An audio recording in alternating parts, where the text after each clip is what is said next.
Hello, thank you for having me. I'm Ross Bredmore. I'm a consultant with Nixon McInnes.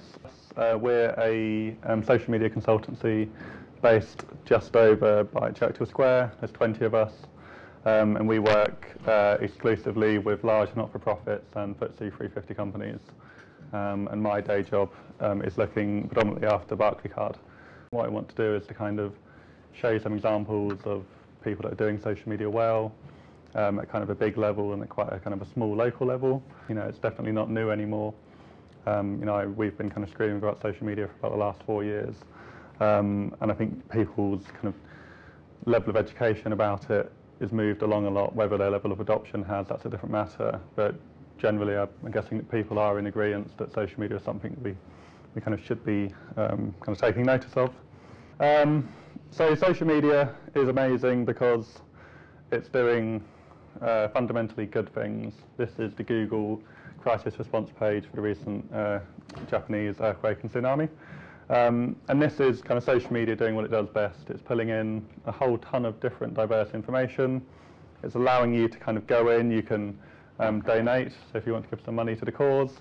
If you're looking for someone, or if you have this information about someone that may have been found, that may have been lost, it's a whole kind of window of opportunity, and it's completely interactive. It's driven by the people going onto it. And then this is a client of ours, but Barclaycard, you know, we've helped Barclaycard, who are a bank and inherently unpopular and evil, have kind of a more human face. We joined PR with customer service, and we created a new role called Web Relations, and now a very smart guy called Richard is spending 100% of his time online, responding to customer queries, getting into kind of customer forums, and giving genuine help and advice from a knowledgeable point of view. And I just wanted to throw that in there, not because it's a client of ours, but I think anything that can give kind of a big public organisation a more friendly face is a good thing, because there are certain brands or certain things that can only be delivered at scale, like finance, like utilities, like, I don't know, retail at some levels. And any kind of medium that will help you communicate with those in better ways can only be a good thing. Some numbers and some funny photographs from awkwardfamilyphotos.com, one of my favourite websites. But social media is continuing to defy misconceptions. So if we had longer, I would have said, what's your kind of typical social media user? And people will normally kind of describe me. So a kind of a young male, fairly geeky, probably living in Brighton, probably too interested in computer games and girls, but that's really not true. So this is a fairly recent stat. Social media is by and large more female than male. YouTube's biggest audience is people over 55. The average age of a Facebook user gets older all the time. I think it's something like 33. There are millions that you can dig up which basically challenge your conception that your misconception that social media is kind of young and male and teenage. That's really not the case.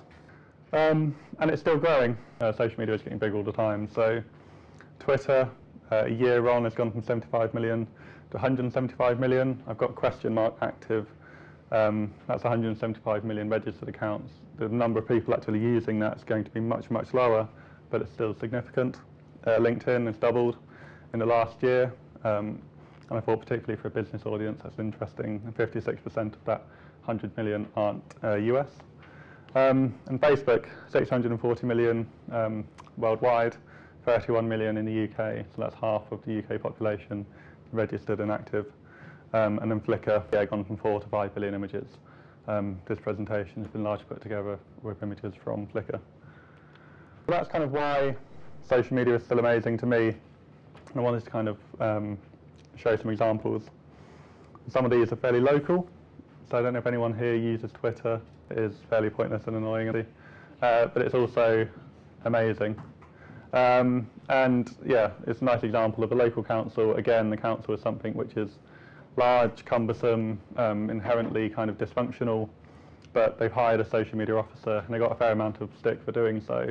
First council in the country to do so. And they're really actively kind of promoting local events. They're responding to people when they've got noise complaints. They're actually getting out there and finding out what people think about the council. Duke of York's the best cinema in the country. Got a wicked Facebook page, so you know they don't rely on their kind of dukeofyorks.co.uk page to tell you what's going on. You can friend them on Facebook. They'll take votes on, we're going to do a 24-hour marathon, what free zombie film should we use, and you can really you feel like you own a bit of that cinema because they're operating in a social space. And all of this is of course free. Obviously just got a smart team at Duke of York's that are really getting into this. And then this one is a friend of mine, 7B's Cafe. I don't know if anyone's ever been to it, but it's just in the lanes. And Ian, the guy that runs it, it's been going about 6 months, and since he started, he's really kind of built up this quite niche cult following on Twitter and Facebook. And we'll kind of like say, "Oh, I've just made this amazing sandwich," or if you're slightly sore and broken after the marathon, come in and I'll cook you a big breakfast. Getting slightly more advanced, again going back to Barclaycard because it's my life. But with Barclaycard, we help them identify who their main influencers are. So for everyone here, you're working in an industry. In that industry, you'll have influencers, people, be they journalists, bloggers, colleagues, people that are particularly well known in that space. Barclaycard, we helped them identify 60 of those. And then we went out and started making friends with them. So this is Claire Francis, who's editor of Money Supermarket, a website which makes up a massive kind of slice of revenue for Barclaycard in terms of where people come from to get new credit cards. And when Barclaycard were launching contactless, which is a new kind of way of paying without actually sticking your PIN into the slot, they said, we met with Claire in Canary Wharf and said, "We're launching this, but you've got the audience. We know that we can't kind of reach to that audience. How can you help?" And she said, "Well, if you give me the resources and if you give me kind of a device to play with and let me know where I can kind of see it in action, I'll film that, put it on Money Supermarket." And this video cost exactly 0 minus kind of man hours to make and received a far greater amount of traffic than the officially sanctioned, kind of legally compliant videos that the Barclaycard brand team got put together. So, I mean, it's fairly more involved. You're kind of identifying people, meeting with them. There's a lot of legwork there, but it's social media. This is Dell. This is LinkedIn. So LinkedIn, yeah, big business network. Like the previous slide said, 100 million users. Phenomenally powerful. Used to be kind of a real bugger of a site because it just meant you get headhunted all the time, which is still happens. But they're really bulking up the kind of company side of it. And Dell, who are known for being innovative across all sorts of social media, are using the company page part of it really well. So you go onto LinkedIn, you search for Dell, they come up, and you can put products and services on there. So you can see, laptops that they're selling, kind of like their normal website. But then on the right-hand side, people in your network, people that you know, who are buying kind of Dell products and they're recommending them. And you can go into this in much more detail, so see kind of what types of products and services there are, and find out a bit more about them, and kind of really kind of delve in there. And it's real people.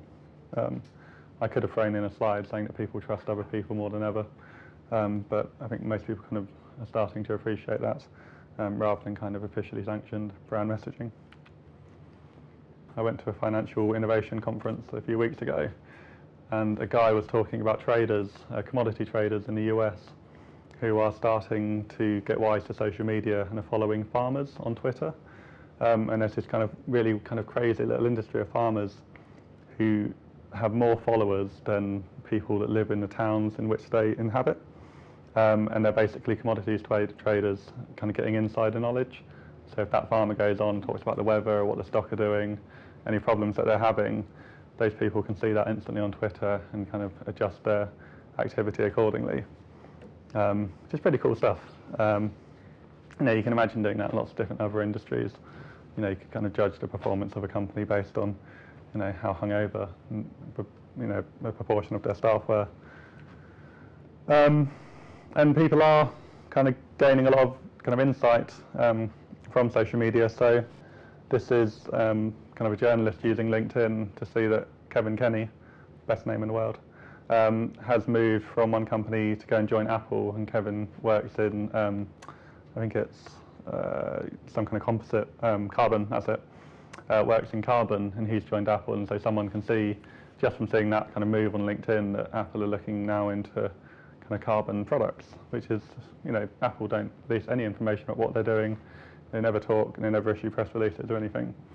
So people are kind of finding ways to kind of drive insight. Social media is also really powerful for kind of personal promotion. So I'm a bit of an egotist, and I will put this presentation on SlideShare. Trends, best photo ever. Love this guy. I'll leave him for a while.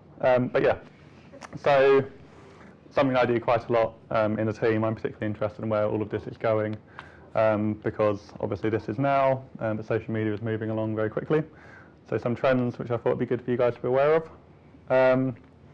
So the first big one is the idea that everything now has a microchip. You know, people always say that my calculator is more advanced than the space shuttle that went to the moon and whatnot.